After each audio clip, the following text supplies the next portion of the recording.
चलिए स्टूडेंट, आज क्लास हम बात करते हैं, ऐसा कह सकते हैं कि आज हम लोग 150 plus MCQs mathematical and computational thinking analysis का देखने वाले हैं। आपको थोड़ा सा सबसे पहले दिखा दें हम यहाँ पे।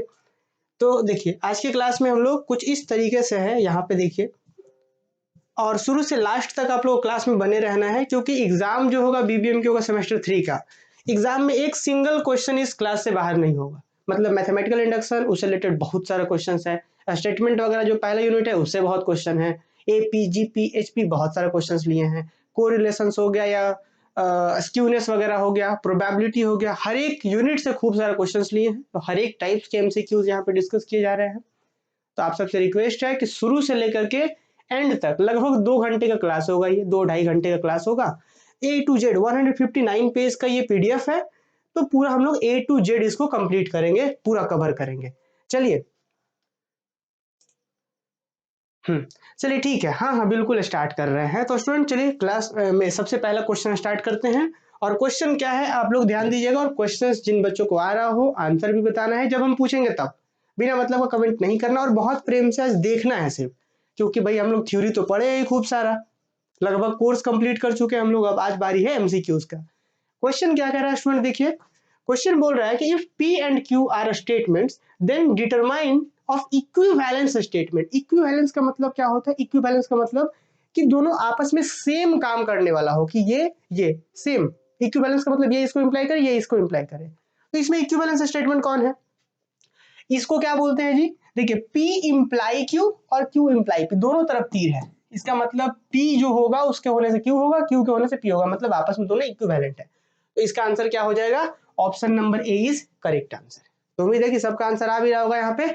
चलिए, हाँ उम्मीद है सबको समझ में आया कि भाई पहला ऑप्शन क्या होगा। अच्छा एक चीज और ध्यान दीजिएगा, इस वाले सिंबल को हम क्या बोलते हैं? और बोलते हैं। इसको क्या बोलते हैं? एंड बोलते हैं। आगे चल करके जरूरत पड़ेगा MCQs में। तो उम्मीद है क्लियर हो गया। अगला क्वेश्चन की ओर बढ़ते हैं। इन logic what is the tautology? In a logic मतलब लॉजिक यूनिट में जो हम लोग लॉजिक पढ़ते हैं उसमें टोटोलॉजी का मतलब क्या होता है?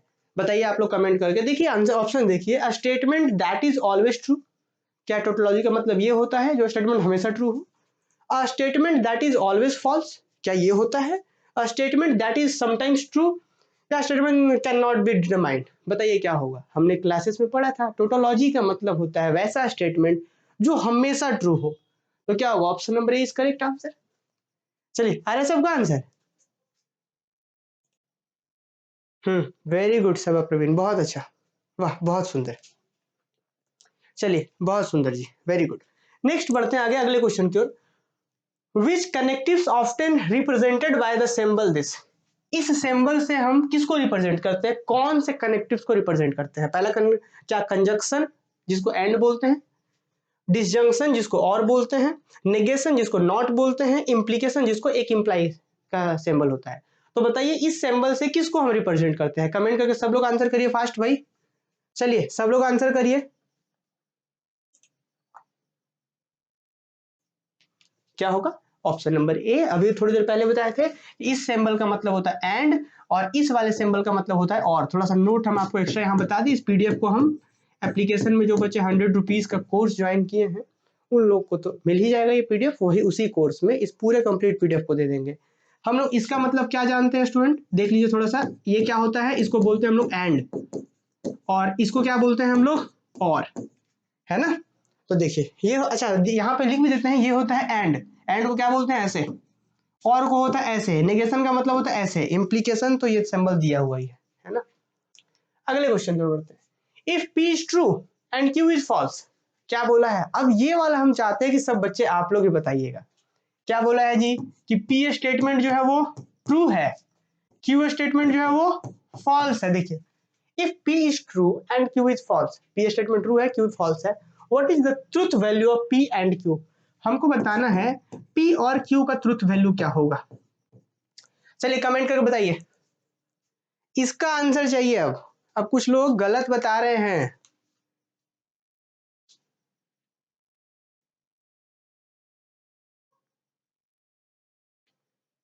फॉल्स कुछ लोग ये कह रहे हैं, कुछ लोग बी कह रहे हैं। एंड वाला याद है? देखिए अब इसको छोटा सा एग्जांपल समझते हैं। जैसे हम आपको समझाए भी थे कि जैसे हम बोल दें कि ऐसा हम बोल दें कि हम दिल्ली जा रहे हैं और हम पटना जा रहे हैं, दो बात बोल दें, हम दिल्ली जा रहे हैं और पटना जा रहे हैं, दो चीज बोले, क्या बोले, दिल्ली जा रहे हैं और पटना जा रहे हैं, और एंड वाला और, ठीक है ना, दिल्ली और पटना। और हम क्या किए, दिल्ली गए, हम दिल्ली वाला तो ट्रू कर दिए और पटना वाला फॉल्स कर दिए, क्या कर दिए, पटना वाला फॉल्स। फिर से मेरी बात सुनिएगा, हम बोले कि हम दिल्ली जा रहे हैं और पटना जा रहे हैं, दिल्ली वाला हम चल गए, पटना नहीं गए, तो क्या मेरा पूरा बात सच हुआ, जो मेरा पूरा मिला के हम बोले तो सच हुआ, नहीं फॉल्स हो गया भाई, क्योंकि हम तो दो चीज बोले थे, दिल्ली पटना दोनों बोले थे कि दिल्ली जा रहे हैं और पटना जा रहे हैं, दिल्ली गए पटना वाले छोड़ दिए, पटना वाले फॉल्स करा दिए, तो भाई पूरा बात जो मेरा था वो झूठा निकल गया, फॉल्स हो गया। तो बात वही ना यहाँ पे है, यहाँ पे बोल रहा है कि P इज ट्रू, पहला वाला ट्रू है, and Q is false, Q false है, तो दोनों को मिला करके जो बनेगा, दोनों ट्रू कब होता है, जब दोनों ट्रू हो, तो क्या होगा, फॉल्स होगा, ये वाला ऑप्शन होगा, तो P और Q जो क्या होगा वो फॉल्स हो जाएगा। क्लियर, चलिए क्लास में स्टूडेंट बहुत अच्छे से बताया गया इस चीज को जी। अगला क्वेश्चन की ओर बढ़ते हैं जल्दी से, वो देखिए, what is the negation of the statement it is Sunny, इसका नेगेशन क्या होगा, नेगेशन हमने क्लासेस में पढ़ा है, थोड़ा सा इसको नेगेशन को समझ भी लीजिएगा कि अगर कोई स्टेटमेंट P है तो इसके नेगेशन को कैसे दिखाते जी, तो इसका नेगेशन जो होता है, नेगेशन ऑफ P जो होता है स्टूडेंट कैसे दिखाया जाता है, ऐसे, नेगेशन ऑफ P इज क्या होता है, ऐसे सिंबल्स होगा, ऐसे और P, ठीक है। तो क्या बोलोगे, what is the negation of the statement it is Sunny, तो इट इज नॉट सनी, तो इसका आंसर क्या हो जाएगा, इट इज नॉट सनी, बस नेगेशन में नॉट लगा के बना दिया जाता है, ठीक है। अगले क्वेश्चन की ओर चलिए, हम एक बार देख लें सबका आंसर आ रहा है, वाह वेरी गुड।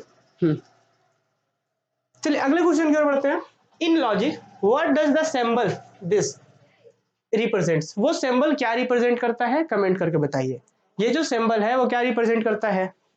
चलिए सबसे पहले आंसर आया है सोमनाथ का, हाँ नेहा मंडल का भी आया है, अनुराग का, प्रशांत का, वेरी गुड, वाह सबका आया। तो क्या इन logic what does the symbol, ये सिंबल क्या इंप्लाई, इसको क्या बोलते हैं जी, इम्प्लीकेशन, ये इसको बोलते हैं इम्प्लीकेशन, और अगर ये भी रहे तो भी इम्प्लीकेशन ही बनता है, दोनों इम्प्लीकेशन बनता है, या इसको बोलते हैं कंडीशनल स्टेटमेंट, इम्प्लीकेशन बोल सकते हैं या कंडीशनल स्टेटमेंट बोल सकते हैं, और इसको बोलते हैं बाय कंडीशनल, इसको कंडीशनल, इसको बाय कंडीशनल, या फिर इम्प्लीकेशन भी बोल सकते हैं। तो यहाँ पे ऑप्शन क्या है, कंजंक्शन नहीं बोलते हैं, डिसजंक्शन नहीं बोलते हैं, नेगेशन नहीं बोलते हैं, क्या बोलते हैं, implication, option number D is correct. Next, if P is false then the truth value of negation of P, ये negation P है, ठीक है ना, ऐसे है negation of P, if P is false मतलब स्टेटमेंट P जो है वो क्या है, false है, तो इसका negation क्या होगा, देखिए स्टेटमेंट में क्या था कि अगर P false है तो उसका negation क्या होगा, जस्ट अपोजिट हो जाएगा, तो false का अपोजिट क्या होगा, ट्रू, तो ट्रू होगा, कहाँ है, if P is false what is the truth value of negation of P, मतलब ट्रू होगा, ऑप्शन ए इज करेक्ट, ठीक है, क्लियर है सबको। नेक्स्ट क्वेश्चन देखिए, which of the following is a tautology, हाँ इसमें टोटोलॉजी कौन है मुझे बता दीजिए, इसमें टोटोलॉजी कौन है मुझे बताइए। यहाँ पे ना नेगेशन है, ये सब जो है नेगेशन का सिंबल है, यहाँ पे नेगेशन है, ठीक है, बताइए इसमें टोटोलॉजी कौन है। हमने क्लासेस में डिटेल में भी डिस्कस किया था, आप लोग को थोड़ा सा याद दिलाए, तो हमने टोटोलॉजी के लिए यहाँ पे आपको, चलिए थोड़ा सा हम आपको यहाँ पे बता दें,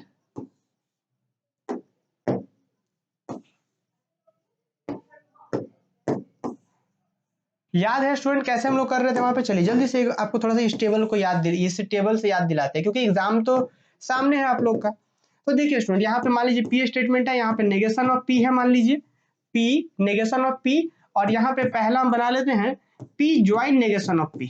टोटोलॉजी का मतलब होता है जो हमेशा ट्रू हो, तो हम सिर्फ फर्स्ट वाला इसलिए चेक कर रहे हैं ना, क्योंकि फर्स्ट वाला जो है वही हमारा टोटोलॉजी है, हम क्लास में भी डिटेल में डिस्कस किया, आपको पता है कि इसका ट्रू फॉल्स फॉल्स ट्रू यही ना होता है जी, और भी होता है ट्रू फॉल्स फॉल्स ट्रू, ऐसे कर सकते हैं हम लोग, देखिए इसका स्टेटमेंट का ट्रू फॉल्स, तो फॉल्स के फिर नेगेशन में क्या होगा, ट्रू, ट्रू का फॉल्स, फॉल्स का ट्रू, कुछ याद आ रहा है भाई, सिर्फ एक स्टेटमेंट को पकड़े हैं हम, P को पकड़े हैं, तो P का दो पॉसिबिलिटी ट्रू या फॉल्स हो सकता था, यही ना हमने पढ़ा था क्लास में कि स्टेटमेंट P के लिए ट्रू या फॉल्स, अब उसको जस्ट नेगेशन लिखेंगे, नेगेशन ऑफ P में क्या होगा, जस्ट उल्टा, और ये भी जस्ट उल्टा, और आपको पता है यहाँ पे बात और का हो रहा है, और या, तो और में क्या होता है, जब एक भी ट्रू हुआ तो वो ट्रू हो जाता है और वाले केस में। इसमें दोनों ट्रू होगा तब ट्रू होता था। याद करिए, क्वेश्चन अभी हम तुरंत कर रहे थे यहाँ पे, ये वाला एंड में। एंड होने के लिए दोनों ट्रू होगा, इधर भी ट्रू इधर भी ट्रू, तब दोनों ट्रू पूरा ट्रू होगा। पर और में अगर एक भी ट्रू हो गया, इसमें अगर एक भी ट्रू हो गया तो ये ट्रू हो जाएगा। तो देखिए, ट्रू है, ट्रू हो गया, ये भी ट्रू हो गया। तो ये जो यहाँ पे दिख रहा है आपको, ये वाला फर्स्ट ऑप्शन, ये हमेशा ट्रू है, ट्रू ट्रू दोनों बना रहा है। It means this is a tautology. ये टोटोलॉजी है हमारा। तो आपने देखा ना कि क्लास में जो कॉन्सेप्ट हमने, हाँ पीडीएफ दे देंगे, ये जो भी हम समझा रहे हैं इसका पूरा कंप्लीट पीडीएफ आप लोग को दे देंगे क्लास में, क्लास के बाद, ठीक है, बहुत सुंदर तरीके से करके दे देंगे। अब बढ़ते हैं आगे स्टूडेंट। इसके बाद देखिए आप लोग, if P is false and Q is true, क्या है जी, पी स्टेटमेंट फॉल्स है, क्यू स्टेटमेंट ट्रू है, what is the truth value of P, P join Q. चलिए आंसर करिए इसका भाई, इसका आंसर करिए। पी फॉल्स है, क्यू ट्रू। अभी तुरंत आपको समझाएं कि अगर और वाले केस में बात हो, कौन वाले में, इस वाले में, और वाले में एक भी अगर ट्रू हो गया तो ट्रू हो जाएगा। तो देखिए, पी फॉल्स क्यू ट्रू, तो अगर दोनों में से वो ट्रू हो गया है तो क्या होगा, तुरंत ही बोल देंगे ट्रू हो गया। क्या बोल देंगे, ट्रू हो गया। चलिए भाई, आप लोगों ने जो 100 रुपीज फी पे करे हैं तो उसके बदले खूब सारा रिटर्न मिलेगा आप लोगों को, है ना, जो आपने फी पे करा है। बाकी बच्चों में जो बच्चे अभी यूट्यूब पर देख रहे होंगे, वे लोग नहीं पे किए हैं, तो और बाकी आप जो लोग पे किए हैं, तो डिफरेंस तो होना चाहिए। एक स्टूडेंट पूछ रहे थे हमसे कि क्या डिफरेंस है, और एक कोई गर्ल्स थी, उन्हीं के चलते हम यूट्यूब पर से इधर मूव किए थे। और देखिए, इसमें मूव करने से बेनिफिट भी है कि खूब सारे नोट्स, बहुत सारी चीज अरेंज करके हम ऐप में दे सकते हैं, मिनिमम फी 100 रुपीज में। तो जो बच्चे ज्वाइन नहीं किए हैं, ज्वाइन कर सकते हैं। ये सारा कंप्लीट पीडीएफ, पूरा मैराथन और बाकी सारे जो सिलेबस कवर किए गए हैं वो सब आप देख सकते हैं। और बाकी अदर पेपर्स के भी नोट्स, वीडियो लेक्चर्स वगैरह हम लोग प्रोवाइड कर रहे हैं। चलिए फिलहाल आते हैं। तो एक भी क्या होगा, देखिए क्वेश्चन था, if P is false and Q is true, what is the truth value of P और क्यू, क्या होगा, ट्रू हो जाएगा। तो ऑप्शन इज करेक्ट। अगला question, which connectives is often represented by the symbol, ये नेगेशन का सिंबल है, ठीक है ना, ये थोड़ा सा गलती से ऐसे कर दिया गया है। इस सिंबल से क्या यूज करा जाता है भाई, अभी हम बता ही दिए नेगेशन क्या है, नेगेशन का सिंबल है ना। ये वाला हो गया, एंड में क्या, ये सिंबल एंड होता है, ये और होता है, इसको इम्प्लीकेशन बोलते हैं, इसको नेगेशन बोलते हैं। नेगेशन का मतलब नॉट होता है। तो this is the correct answer. Which corrective is often represented by the symbol, इस सिंबल से क्या रिप्रेजेंट किया जाता है, तो नेगेशन, नेगेशन मींस नॉट। ठीक। अगला question, what is the truth value of the statement either if it is snowing और इट इज नॉट स्नोइंग, ये क्या है बताइए। और वाला बात हो रहा है यहाँ पे, आइदर इट इज स्नोइंग और it is not snowing, what is the truth value. अब देखिएगा यहाँ पे अगर दो चीज, दोनों बात बोल दिया गया, या तो हो रहा है या तो नहीं हो रहा है, मतलब कोई एक तो सही होगा। जैसे बात समझिए कि अगर हम ये बोल रहे थे कि हम दिल्ली जा रहे हैं या हम दिल्ली नहीं जा रहे हैं, दो बात बोले हम, क्या बोले, अगर हम आपको ये कह दे हम दिल्ली जा रहे हैं या हम दिल्ली नहीं जा रहे हैं, हम आपको बोल दिए एक सेंटेंस, वो एक लाइन बोले, हम दिल्ली जा रहे हैं या दिल्ली नहीं जा रहे हैं, और हम नहीं गए, तो जो हम बोले थे वो सही हुआ कि नहीं, या हम चल भी जाते तो भी सही होता, नहीं जाते तो भी सही होता। वही बात यहाँ पे है, इट इज स्नोइंग और इट इज नॉट स्नोइंग। तो जब ऐसा बात हो, इसमें कोई एक तो सही होगा, और कोई अगर एक सही हो गया तो ट्रू हो जाएगा, तो इसमें क्या होगा, इसका ट्रूथ वैल्यू ट्रू हो जाएगा। देखिए तो कैसे लॉजिकल क्वेश्चंस हैं, आ सकते हैं एग्जाम्स में, है ना, और जो मैक्सिमम टिपिकल हो सकता है वो सारा कंसिडर किया है। अगले क्वेश्चन, इसका आंसर आप लोग करिए। इसका आंसर जो आप लोग करिए, examine of the following sentence is not a statement, इसमें से स्टेटमेंट कौन नहीं है बताइए। इसका आंसर करिए, आप लोग करेंगे इसका आंसर। चलिए स्टूडेंट, इसका आंसर जो है अब आप लोग करिए और मुझे बताइए, क्या examine of the following sentence is not a statement, इसमें से कौन सा सेंटेंस स्टेटमेंट नहीं है बताइए। सी सी सी, अरे वाह, कितना मजेदार है ना। सब लोग को आंसर, जब हम पूछेंगे तो सबको आंसर करना है, ठीक है, जब हम पूछेंगे तो सबको आंसर करना है।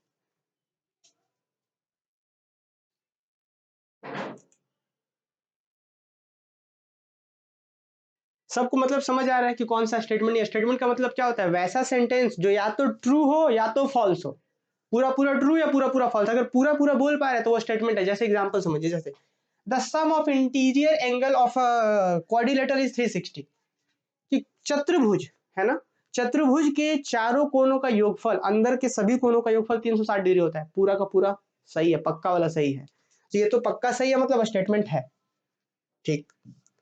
अच्छा, there are only 3 sides in a triangle, this is also completely true. ये बात पूरा का पूरा सही है कि हाँ भाई एक ट्रायंगल के 3 साइड्स होते हैं, पूरा पूरा सही है। यू हैव लॉन्ग लाइफ, ये वाला गड़बड़ बात है, ये सेंटेंस हो गया, स्टेटमेंट नहीं। इसमें ट्रू और फॉल्स आप नहीं बोल सकते। जैसे ये ट्रू था, ये ट्रू था, इसमें ट्रू फॉल्स बोल सकते क्या कि हाँ सही है कि गलत है? नहीं बोल सकते आप। अच्छा, this sum of 3 angles is, this sum of 3 and 3 is 6, 3 और 3 का जोड़ 6 होता है, this is also completely true. But इसके बारे में हम नहीं बता सकते हैं, this is not an statement. मुझे लग रहा है कि बात भी आप समझ पा रहे होंगे, सिर्फ ये नहीं कि आप ऑप्शन देख रहे हैं, ऐसे क्वेश्चन अगर और आ जाए तो भी आप समझ पा रहे होंगे। आइए आगे बढ़ते हैं। देखिए इसका अब बात, इसका अब चलिए आंसर करिए जल्दी से। क्या क्वेश्चन है? Examine that which of the following is correct part of the negative statement. Negative statement मतलब स्टेटमेंट है लेकिन नेगेटिव वाला स्टेटमेंट है। मतलब जैसे हम ये कह दें कि Dhanbad is capital of India, Dhanbad is capital of India, statement है भाई। हाँ क्यों स्टेटमेंट? क्योंकि पूरा का पूरा गलत बात बोल दिए हम, पूरा कंप्लीटली फॉल्स है। Dhanbad is capital of India पूरा कंप्लीटली फॉल्स है, इसीलिए इसको बोलते हैं नेगेटिव स्टेटमेंट। तो क्या है यहाँ पे 3 + 8, सॉरी 3 + 5 क्या हो गया? 8। कि 5 और में 3 जोड़ेगा तो टोटल कितना होगा? 8। क्या 8 9 से बड़ा होता है? देखिए ये मुंह जिधर होता है ना इस सिंबल का, उसको बड़ा बोलते हैं। तो क्या 8 9 से बड़ा है? नहीं भाई, गलत बात है, पूरा कंप्लीटली फॉल्स है। मतलब ये जो है नेगेटिव स्टेटमेंट है। इसका आंसर सब लोग कर भी दिए हैं, वेरी गुड, वाह बहुत अच्छा। आयुषी सिंह, जिन्नत, प्रवीण, प्रशांत, संदीप, चलिए बहुत अच्छा। वेरी गुड जी। अच्छा, हम सामने हैं तो ऑप्शन नहीं दिख रहा है, तो अब कैसे करेंगे हम बताइए? फिर यहाँ पे बैठना पड़ेगा हमको, पर थोड़ा किताब पर ही बैठ गए गलती से। चलिए कोई बात नहीं, यहाँ पे आते हैं आगे, आगे अगले क्वेश्चन की ओर। अब ये आंसर करिए जल्दी से आप लोग। The opposite statement of the statement P imply Q, P imply Q का अपोजिट क्या होगा? देखिए इसका आंसर करिए तो आप लोग जल्दी से, इसमें से कौन ऑप्शन होगा? जो बच्चे क्लास किए हैं वो बता पाएंगे, इसमें से बताइए जल्दी से। चलिए इसका आंसर करिए आप लोग। सबसे पहले आंसर है जिन्नत प्रवीण का, फिर अंजलि पांडे का। मैथ्स वाले बच्चे पीछे कैसे हो जा रहे जी? हाँ, इसमें से क्या होगा? P इम्प्लाई Q का उल्टा क्या होगा? इसको बोलते हैं ना P इम्प्लाई Q, तो इसका क्या होगा उल्टा? इसका नेगेटिव क्या होगा? अपोजिट क्या होगा इसका? Q imply P, Q imply P, this is the correct answer, b correct answer. अगला question, examine which of the following sentence is a statement, इसमें से कौन स्टेटमेंट है? इसका आंसर फास्ट करिए अब। हाँ अरे श्वेता, अमी, अमीमन, कुछ लोग गलत बता रहे हैं। अच्छा, उम्मीद है समझ में आ गया होगा। अब इसका आंसर करिए। सबसे पहले आंसर किनका है? शिवम रे, फिर गीता महतो। चलिए, तो सबसे पहले शिवम का आंसर आया, फिर सेकंड हुए गीता। तो पहले देख भी तो ले इसका आंसर क्या है। देखिए क्या बोला गया है, each square is a rectangle, each square is a rectangle. गलत बात है, पूरा गलत बात है। ट्रू फॉल्स में हमको स्टेटमेंट का मतलब होता है कि वैसा सेंटेंस जो पूरा ट्रू है या पूरा फॉल्स हो। Each square is a rectangle नहीं, गलत बात है। सारा स्क्वायर, हाँ sorry sorry sorry, completely true है ना, each square is a rectangle, sorry completely true है कि जो भी स्क्वायर होता है वो एक रेक्टेंगल होता ही होता है। श्योर है, 100% ट्रू वाली बात है कि जितना भी वर्ग होता है एक आयत तो होता ही है। तो ये हो गया हमारा कंप्लीट एक स्टेटमेंट हो गया। Door is close, God bless you, oh past, ये सब जो है स्टेटमेंट नहीं है, यही है स्टेटमेंट। अगला क्वेश्चन, अब आ जाते हैं अगले टॉपिक पर। तो हम लोग 15 से 16 question, student 16 question first topic से हम लोग देख चुके हैं। अब हम लोग बढ़ेंगे अगले क्वेश्चन की ओर, और इसी तरीके से सारे टॉपिक्स, अभी जैसे अब हम लोग सेकंड यूनिट की बात कर रहे हैं, मैथमेटिकल इंडक्शंस को अब कवर करेंगे। ठीक है, इसके बाद बाकी सारी चीजों पर भी बात करेंगे। तो थोड़ा सा आप सबको बता दें कि जो बच्चे कोर्स में इन्वॉल्व नहीं है, धनबाद मैथ्स एकेडमी के ऐप को इंस्टॉल करिए प्ले स्टोर से, और इंस्टॉल करने के बाद वहां से 100 रुपीज पे करके आप ज्वाइन कर सकते हैं। ठीक है, जिसमें आपको ये पूरा मैराथन का क्लास भी मिलेगा और पीडीएफ भी मिलेगा और भी बहुत सारी चीजें। अगला question, according to the principle of mathematical induction 1 + 2 + 3 +, ये वाला हम आप सबसे पूछेंगे भाई, क्लास में बताया गया है। बताइए कि जब हम लोग 1 + 2 + 3 इन नेचुरल नंबर को जोड़ते हैं तो क्या आंसर आता है? क्वेश्चन ऐसे ना पूछ करके ऐसे ही बोल देगा कि sum of first n natural number, natural number मतलब 1 2 3 जो प्राकृतिक संख्या होता है वही, 1 + 2 + n तक जोड़िए तो क्या होगा, दिस इज इक्वल टू क्या, बताइए।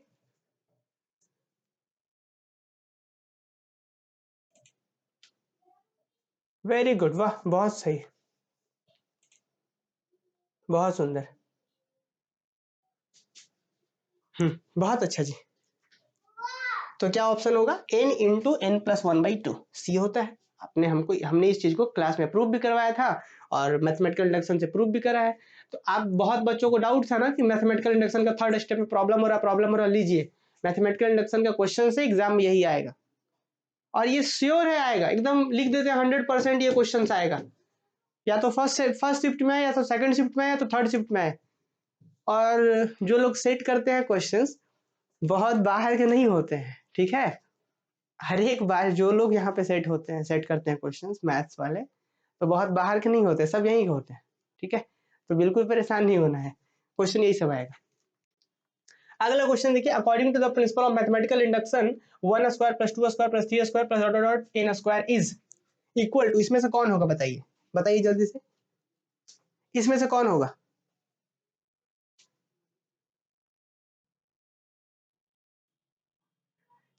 संगीता कह रहे हैं हमारे स्क्रीन पर शो होने से पहले ही सब लोग आंसर कर दे रहे हैं। अच्छा कोई बात नहीं संगीता, समझना इंपॉर्टेंट है, बस एक क्विक रिवीजन है, जल्दी से बता दिए इसका आंसर क्या होगा, बताइए भाई आप लोग। हम क्लास में तो बहुत अच्छे से बताए हैं इस चीज को, याद है कि जैसे नेचुरल नंबर को जोड़ते थे तो n into n plus 1/2 formula याद रख लीजिए, क्लास में बताया गया है। फिर अगर 1 स्क्वायर करके जोड़िएगा n स्क्वायर तक तो क्या होता है, n into n plus 1 into 2n plus 1/6। D option is correct. चलिए वेरी गुड। चलिए एक बार हम देखें, इस बार कौन, इस बार आप ही सेट कर रहे हैं क्या, नहीं ऐसा नहीं है। हाँ निशा रहेगा, रिकॉर्ड रहेगा, मैराथन क्लास जो है रिकॉर्ड रहेगा, तो बाद में आप देख सकते हैं। अगला क्वेश्चन, इसका आंसर करिए आप लोग जल्दी से। 1³ + 2³ + 3³ + डॉट डॉट डॉट n³। देखिए क्या according to principle of mathematical induction इसका जब सम करेंगे तो दिस इज इक्वल टू, इसमें से किसके बराबर होगा, चलिए बताइए जल्दी से। सबसे पहले जो आंसर है शिवम का है, फिर से शिवम का है, उसके बाद तृप्ति का है, और काजल कुमारी कह रहे हैं कि सर रिकॉर्डेड है ना, अरे लाइव पढ़ा रहे काजल, तो रिकॉर्डेड कैसे है, लाइव पढ़ा रहे हैं। तो आपको याद है जो हम लोग 1 + 2 + 3 + n तक जोड़ते थे तो क्या आता था आंसर, याद है, n इंटू एन प्लस 1/2। अब जब क्यूब करके जोड़ेंगे ना तो वही आंसर रहेगा, n इंटू एन प्लस 1/2, बस उसका स्क्वायर हो जाएगा, होल स्क्वायर हो जाएगा, तो ये हो गया हमारा करेक्ट आंसर। क्लियर। अगला क्वेश्चन देखिए, according to the principle of mathematical induction 1 + 3 + 5 + dot dot 2n - 1, याद है किसको बता रहा है, फर्स्ट n ऑड नंबर्स को। याद करिए क्लास में डिटेल में समझाया भी है, और जरूर नहीं कि एग्जाम में ऐसे मिल जाए, बोल देगा कि फर्स्ट n ऑड नंबर का सम क्या होता है, या ऐसे बोल देगा 1 + 3 + dot dot dot plus n³ भी बोल सकता है, या 1 + 3 + 5 + 2n - 1 तक जोड़िएगा तो क्या आएगा आंसर, बताइए इसमें से। क्लास में बताया गया, जो बच्चे क्लास किए हैं वो बता सकते हैं, जो बच्चे नहीं क्लास किए हैं उनको ये पीडीएफ एक बार ये क्लास अगर देख लेते हैं तो पक्का मुझे विश्वास है कि आप सॉल्व कर पाएंगे एग्जाम में ये देखने के बाद। क्या है, सी है, वेरी गुड जी। क्या होगा आंसर, यहाँ पे n² होता है, ठीक है ना, ये प्रूव करवाया गया क्लास में। आइए अब ये सब थोड़ा सा हम आपको जल्दी से बता देते हैं, ये सब क्वेश्चन का आने का चांस कम होता है, पर फिर भी चूंकि मैथमेटिकल इंडक्शंस के बहुत सारे स्टूडेंट हैं, आर्ट्स वाले, कॉमर्स वाले, साइंस वाले, तो बहुत सारा शिफ्ट में ACC3 का एग्जाम होगा, तो इधर उधर क्वेश्चन घुमाएगा तो इधर पूछ देगा, क्या पूछ देगा, what is the first step in mathematical induction proof. Mathematical inductions के प्रूफ में पहला स्टेप क्या होता है, तो पहला स्टेप जो होता है वो बेस केस, जो n = 1 के लिए प्रूफ करते हैं उसको बोलते हैं base case. assume the base case is true, फिर prove the statement for the base case, तो ये वाला ट्रू हो जाएगा, क्यों कि क्या बोला है कि what is the first step, mathematical inductions के प्रूफ में पहला स्टेप क्या होता है, बेस केस। याद है मैथमेटिकल इंडक्शन में 3 स्टेप होता था, पहला स्टेप जो होता था वो n = 1 के लिए ट्रू दिखाइए, दिस इज बेस केस। इसके बाद सेकंड स्टेप होता है अजम्पशन, और थर्ड स्टेप होता है मैथमेटिकल इंडक्शंस। तो हमारा क्या हो गया, prove the statement for the base case, this is the correct answer. अगला question, in a proof by mathematical induction what is the purpose of the induction step. Induction step का purpose क्या होता है, इंडक्शन स्टेप किसको बोलते हैं, to prove the statement for k + 1, induction step इसको बोलते हैं थर्ड वाले को। पहला बोलते हैं बेस केस, दूसरा बोलते हैं assumption, तीसरा बोलते हैं इंडक्शन केस। सुनिए ध्यान से, पहले स्टेप जो n इक्वल टू 1 के लिए ट्रू दिखाते थे उसको बोलते हैं बेस केस, कि बेस के लिए बात हो रहा है वो। अच्छा, दूसरा स्टेप assumption, जिसको मानते थे n इक्वल टू k के लिए ट्रू है assumption, और उसके बाद इंडक्शन केस।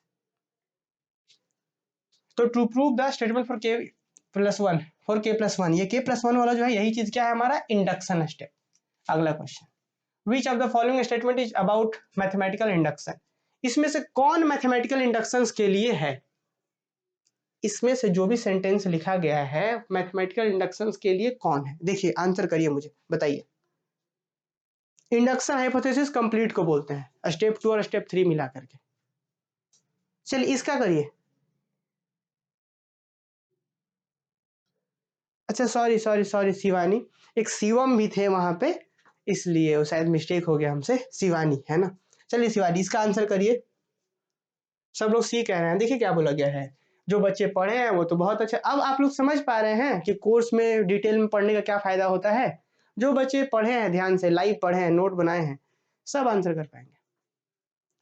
बोला है which of the following statement is about, is true about mathematical induction, किसमें से कौन सा स्टेटमेंट ट्रू है मैथमेटिकल इंडक्शन के बारे में? तो देखिए क्या बोलता है, it is only applicable to algebraic expression, ऐसा नहीं है। It can be use for proving statement about integer, integer के लिए तो नहीं, नेगेटिव पे कहाँ काम करता है, -1 -2 पे थोड़ी काम करता है, 1 2 3 के लिए सिर्फ काम करता है, पॉजिटिव इंटीजर्स पे काम करता है सिर्फ। तो it can be use to prove statement about all positive integers, this is the correct answer, सिर्फ पॉजिटिव इंटीजर्स पे काम करता है, n इक्वल टू 1 2 3, या नेचुरल नंबर भी होता तो भी वही बात है। अगला question, what is the primary goal of the base case in the mathematical induction proof, बताइए। बेस केस का गोल क्या है? याद करिए, हम लोग जब थ्योरी डिस्कस कर रहे थे स्टूडेंट, तो थ्योरी डिस्कस कर रहे थे तो हम इसके बारे में बताए थे कि ये जो बेस केस है वो क्या बताता है, ये एक आधार देता है कि जो इसके एक ट्रू करवा दिया, n इक्वल टू 1 ट्रू करवा के जनरेटर का काम करने लगता था। तो क्या ये काम करता है? तो वही बोला है, what is the primary goal of the base case in mathematical induction step. तो क्या to prove the statement for a arbitrary k? नहीं। k प्लस 1 के लिए नहीं। To establish the truth of the statement for the smallest value in the domain, smallest value के लिए true दिखाता है, n इक्वल टू 1 के लिए सबसे स्मॉलेस्ट वही होता है। तो ये आपका ऑप्शन नंबर सी हो जाएगा। अरे वाह, नहीं सी होगा, सी होगा। इस बार सब लोग उल्टा पुल्टा आंसर करने लग रहे हैं, गलत बात है। ए और बोल रहे हैं, कुछ लोग डी बोल रहे हैं, डी नहीं होगा। इस चलिए थोड़ा टाइम देते हैं इसमें हम लोग। To establish the truth of the statement for the smallest value in the domain, कि जो पहला बेस केस का मतलब क्या होता है? बेस केस का मतलब होता है कि सबसे छोटा जो पॉसिबल वैल्यूज है उसके लिए ट्रू दिखाना। तो आपको याद होगा कुछ कुछ केस में ये n इक्वल टू 2 के लिए भी होता था, n इक्वल टू 3 के लिए भी बात कर रहे थे, जो सबसे स्मॉलेस्ट है। तो ये होता है बेस केस का मतलब, सबसे स्मॉलेस्ट के लिए ट्रू दिखाना। आगे, in a mathematical induction proof what happens in the inductive induction step. Induction step में क्या होता है? इंडक्शन स्टेप क्या बोल रहे थे अभी हम लोग? इसको बोल रहे थे k प्लस 1 के लिए जो ट्रू दिखाते थे, याद है? तो यहाँ the statement is proven for k plus 1 आ रहा है। हाँ, आर्बिट्री क्या होता है सर? गुड, कहाँ कहीं आर्बिट्री आया था क्या? चलिए आर्बिट्री हम बता देते हैं, यहाँ पे कहीं आया था आर्बिट्री, हम बता देते हैं। देखिए आर्बिट्री का मतलब ऐसा होता है, जैसे जनरली हम बोल दें कि रियल नंबर सब बच्चों को पता होगा, रियल नंबर क्या हो, या नेचुरल नंबर सबको पता होगा। देखिए जी, नेचुरल नंबर सबको पता होगा, नेचुरल नंबर मतलब होता है 1 2 3 डॉट डॉट। हम बोल दिए कि चलिए x is an arbitrary natural number, arbitrary का मतलब कोई भी, हम बोल दिए x इधर से कोई भी उठा लीजिए, तो उसी को बोलेंगे x is any arbitrary, arbitrary का मतलब कोई भी। आइए अगला क्वेश्चन, इसके लिए देखिए क्या बात हो रहा है।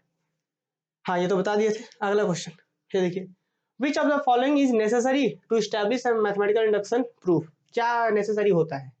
सबसे जरूरी बात जो होता है वो बेस केस होता है ना? सबसे जरूरी बात होता है बेस केस, क्योंकि जैसे मैंने क्लास में समझाया था इस चीज को बहुत प्रेम से, कि जब तक ये काम नहीं हो तो यही जनरेटर तो यही होता है। ये तो हो गया कि m के लिए ट्रू हो गया तो m प्लस 1 के लिए ट्रू हो गया, या k तो k प्लस 1, बट जनरेटर तो यही है बेस केस, कि उसको आधार ये वाला कॉन्सेप्ट प्रूफ करके इसके ऊपर ले जाकर फिट कर देते हैं, तब ना पूरा काम करता है। तो ये क्या हो गया? तो बेस केस होगा। देखिए क्या बोला गया है, which of the following is necessary to establish in a mathematical induction proof. क्या? तो यहाँ पे the statement is true for the base case. अगला क्वेश्चन, इसका आंसर करिए आप। In a proof by mathematical induction, what is the role of the induction hypothesis? Induction hypothesis का मतलब वही दो बातें वाला कि एक जो हम assumption मानते हैं, देखिए to disprove the statement, ऐसा तो नहीं है जी। इंडक्शन हाइपोथेसिस का मतलब होता है उसका actual what is the role of the induction hypothesis. Induction hypothesis का रोल क्या होता है? तो बात है कि क्या डिस्प्रूव, नहीं, ये तो गड़बड़ बात है, डिस्प्रूव करने के थोड़ी यूज करते हैं। To assume the statement is true for some arbitrary k, this is the correct option. To prove the statement for k plus one नहीं। इंडक्शन हाइपोथेसिस जो हम अजम्पशन मानते हैं इसी को हाइपोथेसिस भी कहते हैं, इंडक्शन हाइपोथेसिस। इसी अजम्पशन को ही इंडक्शन हाइपोथेसिस कहा जाता है। ठीक है, आते हैं आगे और इस क्वेश्चंस के बारे में, ये अंतिम क्वेश्चन होगा इसके बाद। What type of statement is typically proven by using mathematical induction, ये आंसर करिए। इसका आंसर आप लोग करिए, फिर आगे बढ़ेंगे हम लोग। थोड़ा सा अलग लग सकता है, लेकिन एक बार क्वेश्चंस आप अगर ऐसे देखे रहेंगे तो जो एग्जाम में आएगा तो खूब अच्छे से हम लोग इसके ऊपर बात कर पाएंगे। ठीक है ना, चलिए इसको देखा जाए जल्दी से। क्या बोला गया है कि what type of statement is typically proven by using mathematical induction, कि मैथमेटिकल इंडक्शन का यूज करके किस टाइप के स्टेटमेंट को प्रूव किया जाता है। तो आपको याद होगा कि वैसा स्टेटमेंट जिसमें n नेचुरल नंबर इन्वॉल्व होता था, नेचुरल नंबर को पॉजिटिव इंटीजर्स बोलते हैं। तो स्टेटमेंट अबाउट इवन नंबर नहीं, गड़बड़ बात, इवन नंबर के लिए थोड़ी होता है खाली। अबाउट ऑड नंबर नहीं, अबाउट प्राइम नंबर ये भी नहीं, about all positive integers, this is the correct answer. Very good Jaya, Muskan, Neetu, चलिए बहुत सुंदर। चलिए आते हैं आगे, अगला question, which of the following is not a step in the process of mathematical induction, कि इसमें से कौन सा स्टेप नहीं होता मैथमेटिकल इंडक्शन में। तो 3 स्टेप हम बताए थे, कौन कौन स्टेप होता है बता देते एक बार फिर से। अरे ये क्या, नंबर 1 बेस केस बोलते हैं, जो n इक्वल टू 1 के लिए ट्रू दिखाते थे। नंबर 2 एजम्पशन बोलते हैं, एजम्पशन या एज्यूम जो करते थे, जिसको हम लोग इंडक्शन हाइपोथेसिस बोलते हैं। और नंबर 3 एजम्पशन केस भी बोलते हैं। और नंबर 3 इंडक्शन केस या इंडक्टिव केस बोलते हैं। तो अब क्या है, proving the statement for arbitrary k, assuming the statement is true for some arbitrary k, ये भी होता है, ये भी होता है। Proving the statement for k plus one, ये भी होता है। डिसप्रूविंग, भाई क्या मैथमेटिकल इंडक्शन में कोई स्टेप है डिसप्रूविंग, जो प्रूफ नहीं करने को बोल रहा हूँ कि disproving the statement for all positive integers, नहीं भाई ये गड़बड़ बात है। तो ये आंसर हो जाएगा। बोला कौन नहीं है पार्ट, तो ये नहीं होता है। देख लीजिए, which of the following is not a step, कि कौन सा स्टेप नहीं है, तो this is not a step. Disproving कोई स्टेप नहीं होता है मैथमेटिकल में। आइए आगे, what is the main advantage of the mathematical induction in a proofing technique, तो दैट आंसर बताते हैं क्या। It is applicable only to simple statement, नहीं। It is applicable to only finite set, ऐसा भी नहीं है। It is a general method that can be used for a wide range of statement, ये general methods है। ये भी नहीं है it can B only used for the proving about integers, only नहीं बोल सकते हैं, है ना। तो ये आंसर हो जाएगा, ठीक है। पर ऐसा नहीं है ना, it is a general method. यहाँ पे देखिएगा ओनली लगा दिया गया है, ओनली, ऐसा तो नहीं है। क्या बोला गया है, अबाउट इंटीजर, इंटीजर तो मतलब 1 2 3 इधर चल जाएगा, -1 2 3 चल जाएगा, तो इंटीजर तो इतना बड़ा हो गया, और काम तो इधर इधर इधर जनरल करता है 1 2 3 से। तो इसलिए चूंकि इंटीजर लगा दिया था इसीलिए गड़बड़ हो गया ये। अगर पॉजिटिव इंटीजर बोलता तो ये हो जाता और ये भी होता। तो देख पा रहे हैं कि it is a general method that can be used for a wide range of statement, बस कि स्टेटमेंट का रेंज मतलब कितना तक है उसको जांच करने के लिए जनरल मेथड से। अब बारी आ गया है, अब मजेदार वाला टॉपिक आ गया, नहीं। चलिए अब इसका आंसर करिए अब आप लोग। चलिए अब थोड़ा टाइम देते हैं आप लोग को, इसका आंसर करिए जल्दी से, फास्ट। चलिए आंसर करिए तो जल्दी से, हम 1 मिनट में फाइन लेके आ जाते हैं। चलिए वापस से आते हैं, कंटिन्यू कर रहे हैं हम लोग इसको। देखिए तो क्या था भाई, the sum of the series 1 + 3 + 5 + 7, कोई फॉर्मूला लगाने की जरूरत नहीं, 4 गो टर्म्स ही है। ऐसे सीधा सा जोड़ दिया, ऐसे 7 3 10 और 5 15 और 1 16, ऐसे जोड़ दीजिए। कुछ है ही नहीं, 10 20 गो टर्म रहता तब ना हम एपी कुछ फॉर्मूला भी लगाते, नहीं है उतना। दैट जोड़ दिया, आंसर आ गया हमारा कितना, 16 आ रहा है, बी इज करेक्ट आंसर।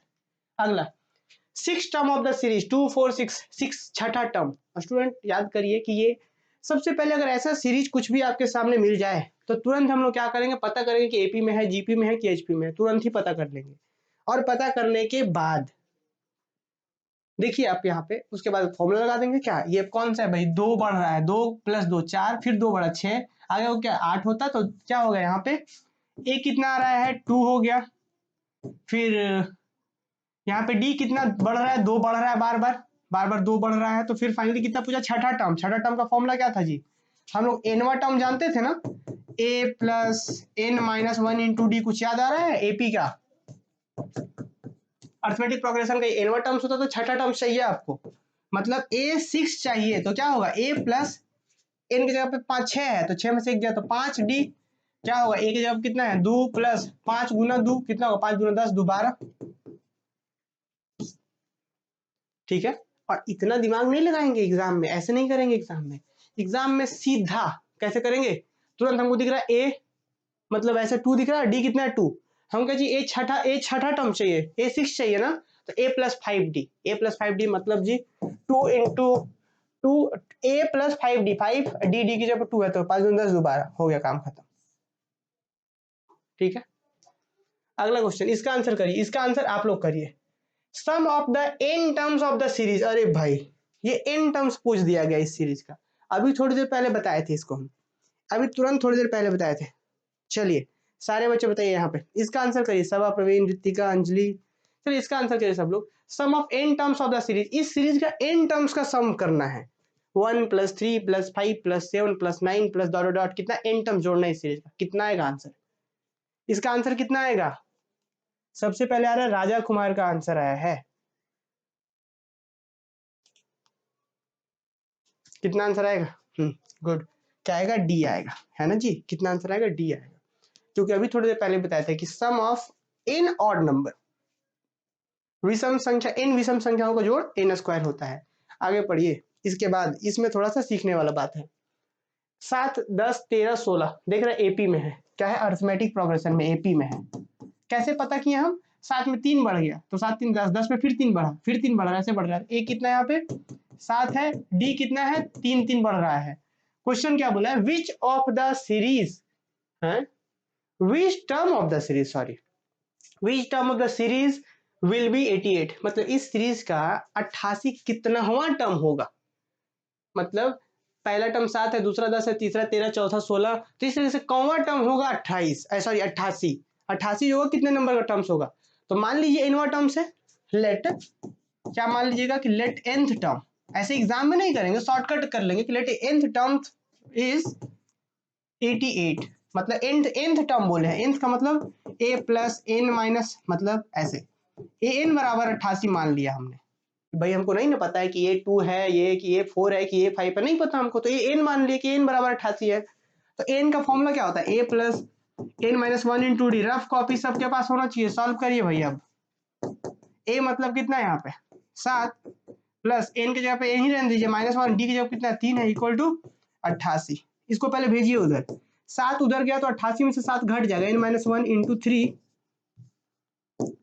ये 7 उधर घट जाएगा तो बचेगा 81, 81 ये 3 नीचे जाएगा तो कटेगा, तो कितना बार में 2 बार में, और फिर 2 पर 1 21 7 बार में, फिर फाइनली n-1 बराबर 27, तो n बराबर ये -1 उधर गया तो n बराबर 28 है, क्या n बराबर 28 होगा ना, n बराबर 28 ना होगा जी, कैसे 27 37 कुछ भी बोल दे रहे हैं आप लोग, हैं 27 37 कुछ भी कमेंट कर रहे हैं, बाकी सारे बच्चे लगभग बच्चे सही कर रहे हैं।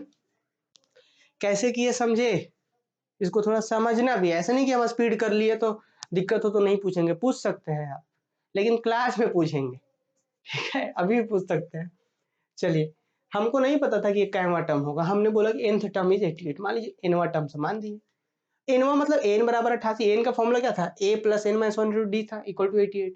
अब a का वैल्यू कितना था, हम तुरंत बोले थे a 7 है, d 3 है, तो 7 n को पता नहीं था तो n का n रन दिए, 7 + a, तो 7 इधर प्लस में उधर जाएगा तो 88 में से 7 घट जाएगा तो बचेगा कितना, 81 बचेगा, n-1 इंटू 3 इक्वल टू 81, तो अब ये n3 जो यहाँ पे है इधर गुना में है तो नीचे जाता ना, तो काट देते हैं यहीं से, क्यों भेजिएगा उधर, इधर काट दीजिए, तो 27 बार में कट गया, तो n-1 बराबर 27, तो -1 उधर गया तो 28 हो गया जुट के, तो दिस इज द मतलब 28th टर्म होगा, 28वां टर्म्स होगा इसका, 88 जो है 28वां टर्म्स होगा। अगला क्वेश्चन, इसमें बताइए number of terms in the series 4 7 10 148, इसमें नंबर ऑफ टर्म्स कितना है?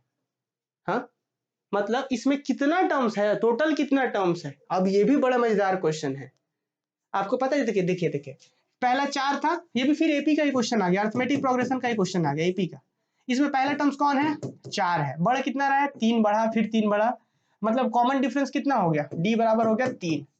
आपको बोल रहा अंतिमवा टर्म्स 148 है। आपको पता है कि कॉमन टर्म्स है वो 10वां टर्म्स है, 20वां टर्म्स है, 50वां टर्म्स है? नहीं तो पता ना, तो मान लीजिए कि वो एनवा टर्म्स है, एन बराबर 148, मान लीजिए कि वो एनवा टर्म्स है। कितना टर्म्स है? एनवा टर्म्स है। 49 सब कार है। अरे वाह, बहुत सुंदर। तो देख लेते, हमने मान लिया एनवा टर्म्स है वो, तो कैसे निकालेंगे? a plus n minus 1 into d बराबर 148। चलिए कर लेते हैं। ए की जगह 4 है, पर एन माइनस 1 डी की जगह 3 है, 148। फिर यहाँ n माइनस 1 इंटू डी रहने दीजिए, ये 4 इधर प्लस से उधर गया तो बचेगा 144, 4 घट गया। फिर यहाँ पे है 3 है ना गुना में आपका, यहाँ पे 3 है, कटेगा ये कितने बार में? 4 4 3 12, दो उतरा, दो पर 8, 48 बार में। तो n बराबर ये n सॉरी n माइनस 1 बराबर 48 हो गया, तो n ये माइनस 1 उधर गया तो क्या होगा? 48 से 49 हो गया, ऐसे n बराबर 49 हो गया। ठीक है, this is the correct answer. तो देख लीजिएगा, ऐसे भी क्वेश्चन आ सकते हैं। अगला क्वेश्चन है 15th term of the series 3 7 11 15 dot dot will be, इसका 15वां टर्म्स क्या होगा? भाई कितना आसान क्वेश्चन है। a बराबर 3 है, 3 3 कितना बढ़ रहा है? 4 बढ़ा, 4 बढ़ा तो मतलब d बार बार 4 बढ़ रहा है, तो d कितना है? 4। आपसे क्वेश्चन पूछ गया है a15, a15 का फॉर्मूला क्या होगा? a प्लस 14d, एक कम होता है ना 14d। a कितना है यहाँ पे? 3 प्लस 14 गुना 4, और 14 चौक 56 और 3 56 3 59 है क्या कहीं? अरे वाह, आप लोग तो हमसे पहले कर ले रहे हैं जी, वाह, देख रहे हैं। चलिए अगला क्वेश्चन जो है वो हम नहीं बताएंगे, इसका जो है वो आप लोग करिए। How many 2 digit numbers are divisible by 6? How many 2 digit numbers are divisible by 6?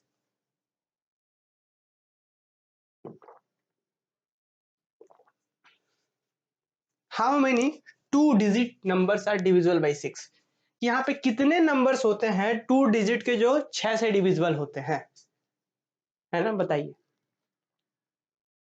Total कितने नंबर्स होते हैं जो, अब ये ध्यान दीजिएगा, ये क्वेश्चन आ सकता है, श्योर है ये क्वेश्चन आएगा। यहाँ पे 6 दे देगा, 3 दे देगा, 4 दे देगा, बोल देगा कि बताइए 2 डिजिट के कितने नंबर है जो 6 से डिविजिबल है। ऐसे क्वेश्चन तो हम लोग क्लास में नहीं किए हैं, पर देखिए मैराथन क्लास का एक बेनिफिट है ना कि हम लोग ऐसे क्वेश्चन भी देख लेते हैं। क्वेश्चन बात यहाँ पे फिर से समझने वाली है कि how many 2 digit numbers are divisible by 6, कि 2 डिजिट के कितने नंबर हैं। 2 डिजिट शुरू कहाँ से होता है? तो शुरू होता है 10 से, और खत्म कहाँ होता है? 99 पर। कहाँ खत्म होता है? 99 पर, क्योंकि इससे 2 डिजिट 2 अंक, 2 डिजिट में 2 अंक का संख्या 10 से शुरू होता है, 99 खत्म होता है। तो अब एक आप लोग खुद ही बात बताइए, 10 से पहले कोई है 2 डिजिट का? नहीं है। 99 के बाद है? नहीं है।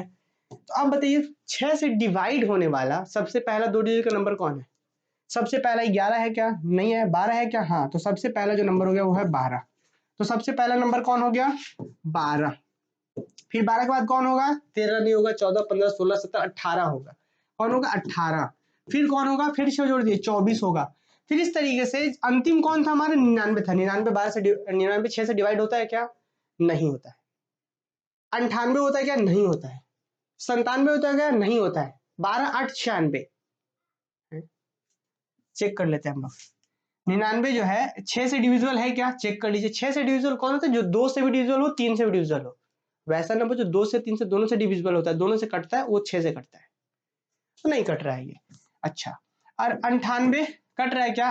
9 दूनी 18 19 नहीं कट रहा है। फिर 97 7 14 2 16 नहीं कट रहा है। फिर 96 कट रहा है। हाँ, 9 6 15 3 से भी कट रहा है, 2 से भी कट रहा है, मतलब ये कटेगा। तो अंतिम वाला जो है यही है 96। तो इसको हम डॉट डॉट डॉट करके बोल देंगे कितना, कि 96 जो है वो अंतिम है जो दूर से कट रहा है। तो स्टूडेंट एक चीज आप नोटिस किए, अरे यार ये क्या हुआ, देखिए अभी तो हमको वो रील्स याद आ गया है। चलिए, रील्स नहीं, शॉर्ट्स। एक बार यूट्यूब देख रहे थे तो वो नहीं एक था कि हे प्रभु ये क्या हुआ, तो वो वाला याद आ गया कि हे प्रभु ये क्या हुआ। चलिए, तो यहाँ पे आ जाते हैं वापस हम लोग। 12 18 देख रहे हैं कैसे बना क्वेश्चन, क्या था एपी ओपी कुछ नाम भी नहीं बोल रहा था, एपी बन गया। ये बोल रहा था कि how many two digit number है डिविजिबल बाय 6। तो 6 से 2 डिजिट के कितने नंबर डिविजिबल है, तो हम लोग पहला नंबर पता कर लिए 12, फिर 18, फिर 24, डॉट डॉट डॉट, अंतिम कितना पता किया 98। अब हम ये अगर पता कर दे कि यहाँ पहला टर्म्स ये हो गया, दूसरा टर्म्स, तीसरा टर्म ये कितना, ये कॉमा टर्म्स है, पता चल जाएगा उतना नंबर डिविजिबल है। तो हम मान लेते हैं कि ए एन बराबर है वो क्या मान लेते हैं, जैसे यहाँ ए कितना है 12 हो गया, डी कितना है 6 बढ़ रहा है, हम मान लेते हैं कि let a n is equal to 96।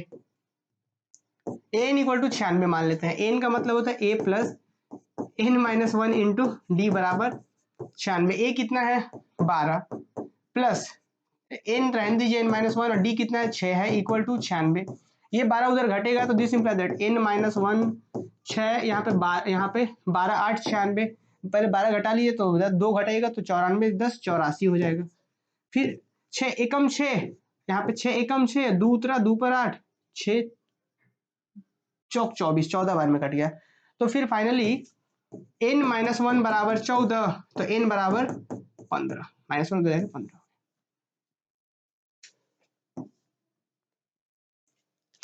सबसे इंपॉर्टेंट जो था ना वो ये करना था, ये। अब आप सबसे मेरा एक एक्स्ट्रा क्वेश्चन है, अब आप सबसे मेरा एक एक्स्ट्रा सवाल है। अब चलिए हम आगे क्वेश्चंस पे बढ़ेंगे, लेकिन उससे पहले एक एक्स्ट्रा सवाल है। How many 2 digit number are divisible by 3? How many 2 digit number are divisible by 3? चलिए बताइए। क्वेश्चन लिखिए कॉपी में, रफ कॉपी अगर है आपके पास तो लिखिए। How many 2 digit numbers are divisible by 3? यहाँ पे तो 6 से था ना कि कुल 2 डिजिट के नंबर 6 से कितने डिविजिबल होते हैं, तो 15 को नंबर है, वैसा वैसा 12 भी डिवाइड होता है, 18 24 है 33, फिर ऐसे, तो टोटल 15 को नंबर है जो 6 से डिवाइड होता है। हम आप क्वेश्चन पूछ दिए कि 2 डिजिट का कितना नंबर है जो 3 से डिवाइड होता है, आंसर करिए जल्दी से। वाह, बहुत सुंदर, वाह। मुस्कान प्रवीण तो पूरा